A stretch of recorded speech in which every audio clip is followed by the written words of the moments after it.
बोली बाके बिहारी लाल की जय, विष्णु भगवान की जय।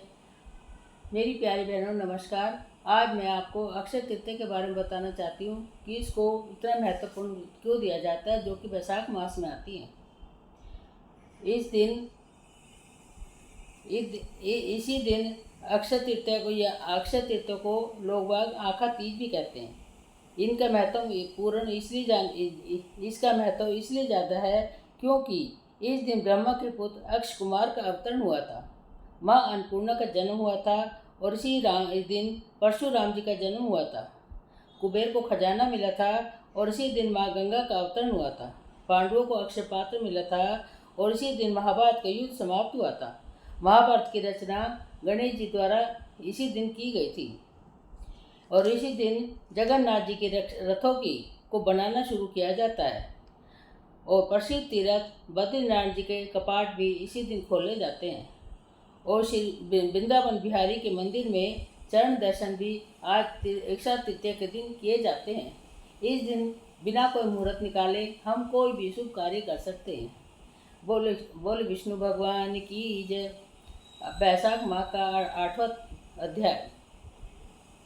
सुखदेव जी ने कथा को आगे बढ़ाते हुए कहा, इस प्रकार चक्रवर्ती नरेश कीर्तिमान को शासन के सब जगह सब देशों में ये धर्म का पौधा लगाया गया और आगे चलकर यह खूब बढ़े हुए वृक्ष जैसा हो गया।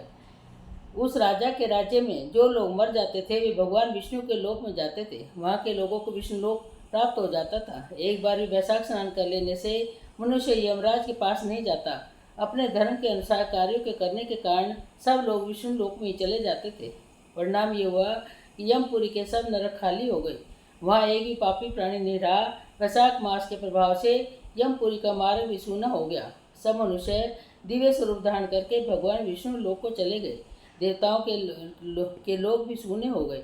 स्वर्ग और नरक दोनों के शून्य होने पर एक दिन नारद जी ने धर्मराज के पास जाकर कहा, धर्मराज, आपके इस नरक में अब पहले जैसे भीड़ भाड़ दिखाई नहीं देती। सब साथ साथ दिखाई देता है। पहले की तरह पापों का लेखा जोखा भी नहीं होता। चित्रगुप्त तो इस तरह मौन भाव से बैठे हैं मानो कोई मुनि बैठा हो। आखिर ऐसा क्यों हो रहा है? इसका क्या कारण है? महर्षि नारद ने जब ये प्रश्न किया तो यमराज ने बड़े दीन भरे स्वर में कहा, नारद जी, इस समय पृथ्वी पर जो कीर्तिमान राजा राज्य कर रहा है वह पुरुषोत्तम भगवान विष्णु का भगत है।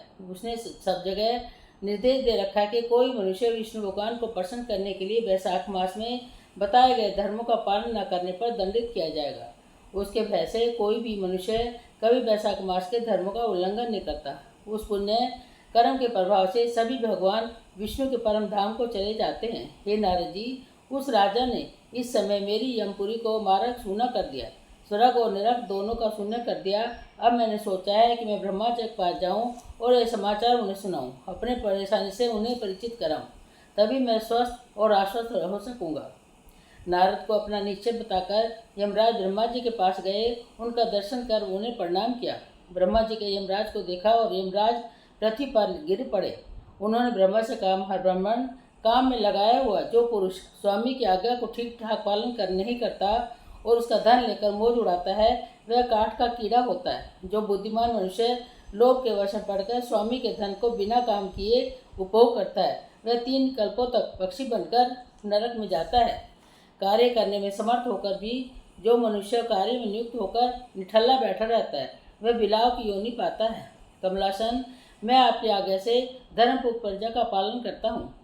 अब मैं अब तक मुनियों और धर्मशास्त्रों के कथन के अनुसार पुण्य आत्मा के पुण्य के फल से और पाप आत्मा के पाप के फल से संयुक्त किया करता था, परंतु अब आपकी आज्ञा का पालन करने में असमर्थ नहीं रहा। कीर्तिमान को पूरी पृथ्वी पर शासन है।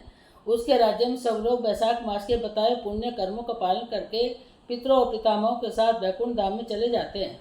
उनके मरे हुए पितर और नाना नानी आदि भी विष्णु लोक में चले जाते हैं। इतना ही नहीं, पत्नी के पिता सुसर आदि भी मेरे लेख को धत्ता बताकर विष्णु लोक में चले जाते हैं। हे देव, बड़े बड़े योगों के करने से मनुष्य वैसी गति नहीं पाता जैसी वैशाख मास के धर्म कार्यों में मिल रही है। संपूर्ण तीर्थों से, दान से, तपस्या से, व्रतों से अथवा संपूर्ण धर्म से युक्त मनुष्य भी गति को नहीं पाता जो वैशाख धर्म में लगे हुए मनुष्यों को प्राप्त हो जाते हैं। वैशाख मास में प्रातःकाल स्नान करके देव पूजन, महीने के महात्म के कथा का श्रवण तथा भगवान विष्णु को प्रिय लगने वाले धर्म का पालन करने वाला मनुष्य विष्णु लोक का स्वामी होता है। और जगतपति भगवान विष्णु के लोक की तो सीमा ही मेरी समझ में नहीं आती। सब ओर से करोड़ों प्राणी के झुंड यहाँ पहुँच रहे हैं, तो भी वह मरता नहीं है। इस संसार में पवित्र अपवित्र सभी लोग राजा की आज्ञा से वैशाख मास के धर्म का पालन करके विष्णु लोक को जा रहे हैं। हे ब्राह्मण, उसकी प्रेरणा से संस्कारहीन मनुष्य भी वैशाख के प्रातः स्नान मात्र से वैकुंठ को चले जा रहे हैं। ऐसा लगता है कि उसे केवल विष्णु के चरणों में ही गति दिखाई देती है। अतः संपूर्ण संसार को विष्णु लोक में पहुँचा देगा। जो पुत्र धर्म, अर्थ, काम और मोक्ष के प्रतिकूल चलता है, वह पृथ्वी पर माता के पेट से हुआ रोग है। वह नीच पुरुष अपनी माता का वध करने वाला कहा जाता है, किंतु राजा कीर्तिमान की माता और उसकी पत्नी का पुण्य संसार में प्रसिद्ध हो रहा है। उसकी माता एकमात्र वीर माता है और वह राजा निश्चित रूप से संसार में बहुत बड़ा वीर है। जिस प्रकार कीर्तिमान मेरे लेखा जोखा का मिटाने में लगा है, ऐसा करते पुराणों का या इतिहासों में किसी ने नहीं सुना गया। भगवान विष्णु की भक्ति में लगे हुए राजा कीर्तिमान के सिवाय दूसरे ऐसे किसी को मैं नहीं जानता जो डंका बजाकर घोषणा करते हुए लोगों को ऐसी प्रेरणा या निर्देश देता है और मेरी यमपुरी मारा को मिटाने की चेष्टा करता रहा है। बोल विष्णु भगवान की जय। वैशाख मास में दान पुण्य करने से वो यमराज भी इस बात से हार मान गए। इसलिए हमें वैशाख मास में यमपुरी सुननी हो गई। जो लोग धर्म पुण्य करते हैं वो नरक को नहीं जाते। तो ये कथा सुनाई गई है।